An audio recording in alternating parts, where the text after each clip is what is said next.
Em nome do Pai, do Filho e do Espírito Santo. Amém. Bom, depois de 500 anos sem publicar vídeo, cá estou eu novamente, porque realmente agora eu tô vendo que preciso, alguns jovens, algumas pessoas necessitam de conhecimento. Muitas vezes da nossa própria doutrina. E como vocês já viram no título do vídeo, eu coloquei a doutrina apostólica, imagens, podem ou não. Por quê? Vocês já devem saber o motivo, Quem é católico. Muitos protestantes, que se dizem protestantes,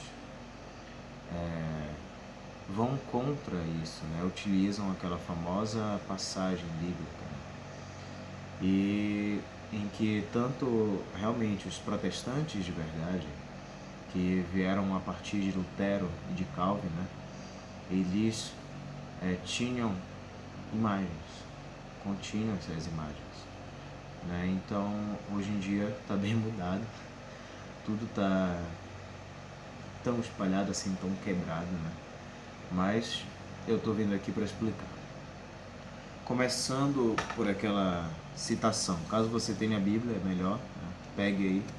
Vou dar um minutinho para você enquanto eu procuro aqui o versículo. É aquela seguinte passagem. A Bíblia que eu tô, até gaguejei. A Bíblia que eu tô, ela foi fornecida pela paróquia São Pedro de São Paulo, que fica localizada aqui no Gomar, tá? E a tradução dela, ela é edição família, e a tradução dela é a mais próxima do original. Mas eu vou ler conforme está nas Bíblias protestantes. Êxodo 20, versículo 4. Não farás para ti imagens, nem figura alguma do que existe acima, em cima, nos céus, nem embaixo na terra, e nem do que existe nas águas debaixo da terra. Ok, é isso que a maioria dos protestantes jogam pra gente, é só essa tecla que gostam de apertar. E o que a gente vê aqui? Que Deus certamente proibiu a fabricação de imagens. Só que tem uma coisa, a Bíblia ela não pode ser lida, pode porque serve, mas explicando. A Bíblia ela tem que ser lida num contexto histórico em que ela foi escrita. Assim como o livro da Imitação de Cristo nos alerta de lermos a Bíblia como ela foi escrita, na sua divindade do Espírito Santo, e também nos alerta de lermos no seu contexto histórico. Por quê? Naquela época, não estou lembrado, tá? Então tenho que rever aqui. Naquela época existia muita idolatria pelo povo judaico. Os judeus que estavam sendo resgatados estavam embebidos pela, como eu posso falar? Pela teoria pagã egípcia. Então continham muitos idólatras, continham muitos ídolos, pinturas, esculturas, essas coisas. E então, após o povo judeu ser retirado dali, Deus, o Senhor, mandou que eles parassem. Então fez essa seguinte regra: não farás imagens para ti, Isso nas outras Bíblias. Agora, voltando para esse contexto de Êxodo 20, versículo 4, nós vemos uma coisa. Na tradução, no contexto original, na tradução original, que é em hebraico, se eu não me engano, lá está escrito, no lugar de imagens, tem a seguinte palavra, desculpa, tem a seguinte palavra, ela se chama Fecel ou Pecel, no lugar de imagens. E Fecel, do hebraico, significa ídolo e não imagens. Agora eu vou pegar a mais próxima, né? Edição família fornecida pela paróquia.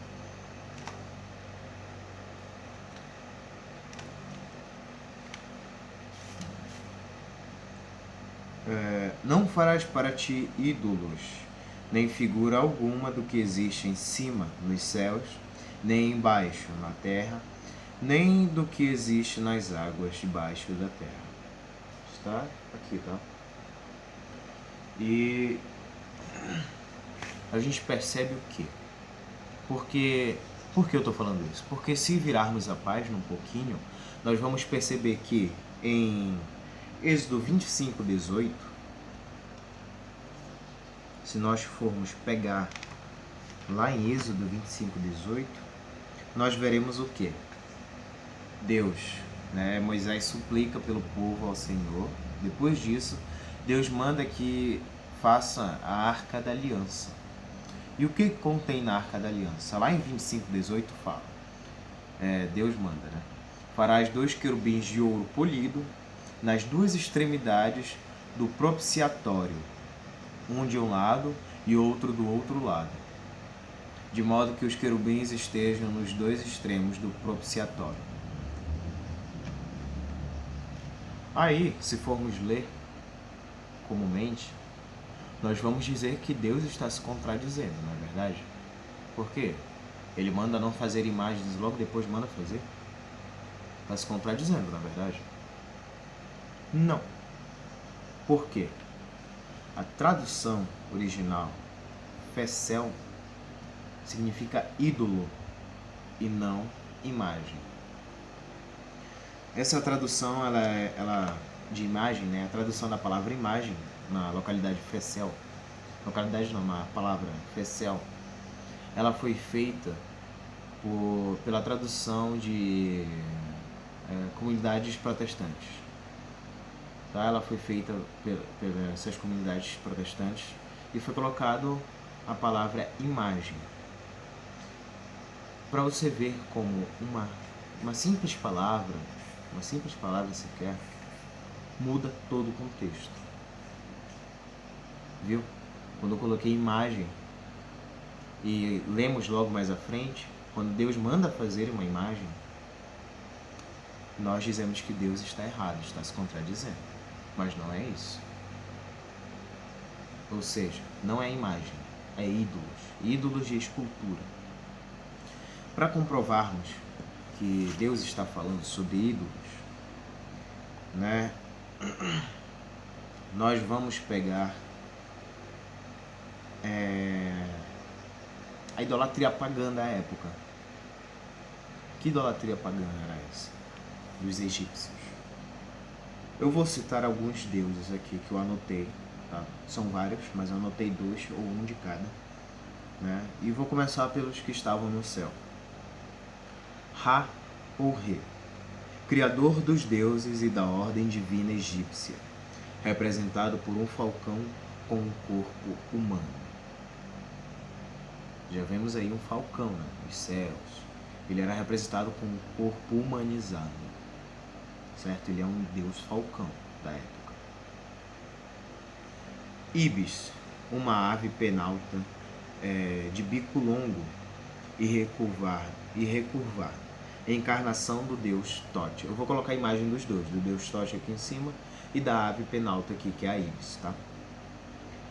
E Anubis é o mestre, no caso, agora na Terra, aqui. Anubis é o mestre dos cemitérios e o patrono dos embalsamares. Mestre dos cemitérios. Se eu não me engano, Anubis ele foi apresentado pela Discovery, se eu não me engano é Discovery, uma canal fechada. Ele foi representado como o que leva as pessoas ao caminho durante a morte. Eles que vão proteger o morto e tal, levando em segurança para o seu caminho eterno. Apis, o boi sagrado, a expressão divina sobre a forma animal. Ou seja, é um Deus boi. É a expressão de um Deus sobre a forma animal. Abaixo da terra temos Sebek, um crocodilo com um corpo humano, um deus crocodilo. Ele era venerado em cidades que dependiam de água, né? E essas pessoas prestavam este culto ao deus crocodilo para que eles fornecessem a água, uma água saudável, pura. E assim ia, né? E temos aqui Tueres. É uma deusa hipopótamo, né, que ela protegia as mulheres e os nascimentos. Protegia as mulheres e dizia que elas teriam um parto seguro, né, e assegurava a fertilidade delas.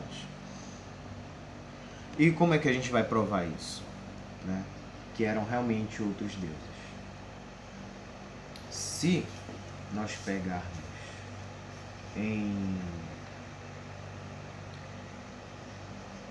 vamos lá, Josué 24:14.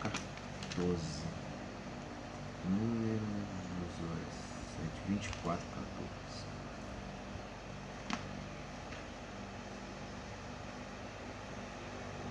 Tá aqui. Josué comenta, né? Agora, portanto, temei ao Senhor e servi-o com integridade e fidelidade. Jogai fora os deuses que vossos pais serviram no outro lado do rio, Eufrates, e no Egito. Um comentário sobre esses deuses que nós acabamos de falar. São vários, eu só falei alguns. Novamente, vou ler só essa partezinha. Jogai fora os deuses que vossos pais serviram. Não tem o que falar, né? Tem que comentar aqui a própria leitura disso. Lembrando que a Bíblia, a Sagrada Escritura, é totalmente verdadeira. Se você não acredita, você não está acreditando no Verbo encarnado, né? E vamos em Ezequiel agora.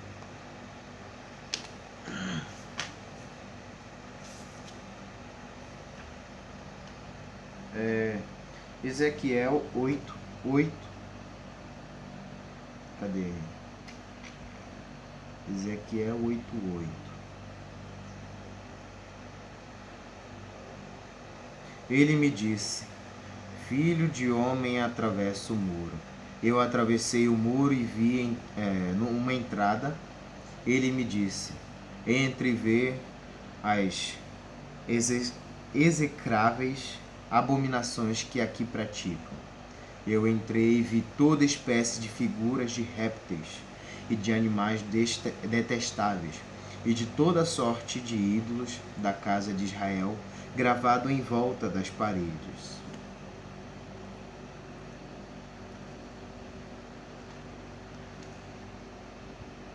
Novamente, vou ler minuciosamente, mais devagar, somente essa parte aqui, olha. Eu entrei e vi toda espécie de figuras de répteis e de animais detestáveis e toda sorte de ídolos da casa de Israel. Toda sorte de ídolos da casa de Israel.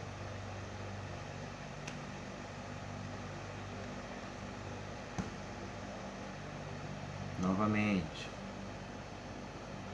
não é imagem, são ídolos, ídolos de escultura, formações de deuses, como ele fala, répteis detestáveis e outros tipos de animais, que seriam esses deuses que os egípcios pegavam e decretavam como deuses e formas humanas. Tem o cachorro, né? Cabeça de cachorro com forma humana, cabeça de gato com uma forma humana, feminina. Eu vou colocar as imagens aqui para vocês verem, mas não vou comentar sobre esses deuses. Se você quiser somente pesquisar, você acha muitos, né? E se nós continuássemos nessa teologia protestante, nós veríamos uma coisa muito interessante. Vamos voltar. Idolatrar imagens. Né? A idolatria de imagens. Nós vemos que, né, continuando essa teologia, nós vemos que Deus proibiu a idolatria de imagens. Mas, lá em Josué 7,6, né, ele fala... Cadê? Tá aqui. Josué rasgou então suas vestes e prostou-se com o rosto por terra diante da arca do Senhor até a tarde. A arca é uma imagem, né? Tem os querubins formados de ouro. A arca é uma imagem em si, tudo é uma imagem. E Josué prostou-se com o rosto por terra diante da arca. E por que, quando falamos sobre Josué, não há idolatria, sendo que a arca é uma imagem? Por que será? Porque a palavra está no contexto errado, gente. Fecel, ídolo, não é imagem, é ídolo. Entenderam? E mais uma coisinha só para finalizar. Temos lá em Números, né? Em Números 21, 8 a 9, vemos aqui o que? 8 a 9. Tá aqui. E Moisés, né, suplicou em favor do povo. E o Senhor lhe respondeu: faze uma serpente venenosa e coloca-a sobre um poste. Quem for mordido e olhar para ela ficará curado. Moisés fez uma serpente de bronze, imagem. Serpente de bronze, uma imagem. E a colocou sobre um poste. Quando alguém era mordido por uma serpente, olhava para a serpente de bronze e ficava curado. Uma serpente, imagem. Entenderam? Serpente, imagem. E o Senhor, Deus, disse a Moisés que fizesse uma serpente de bronze. Uma imagem. Entenderam? E por que eu estou falando sobre isso? Claro, sobre as imagens, obviamente. E porque lá em João 3,14, ele fala o seguinte. Olha, lembrem disso. A serpente de bronze é uma imagem, tá? Não se mexe, não fala. É uma imagem, certo? De bronze. E olha o que ele faz aqui em João. João 3,14. Como Moisés levantou a serpente no deserto, assim também é preciso que o Filho do Homem seja levantado.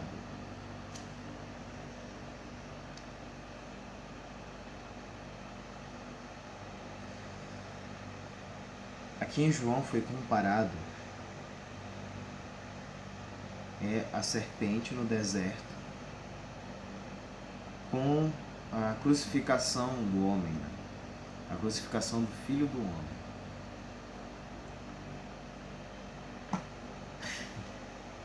Acho que eu expliquei tudinho, né? Comparando, fazendo o porquê.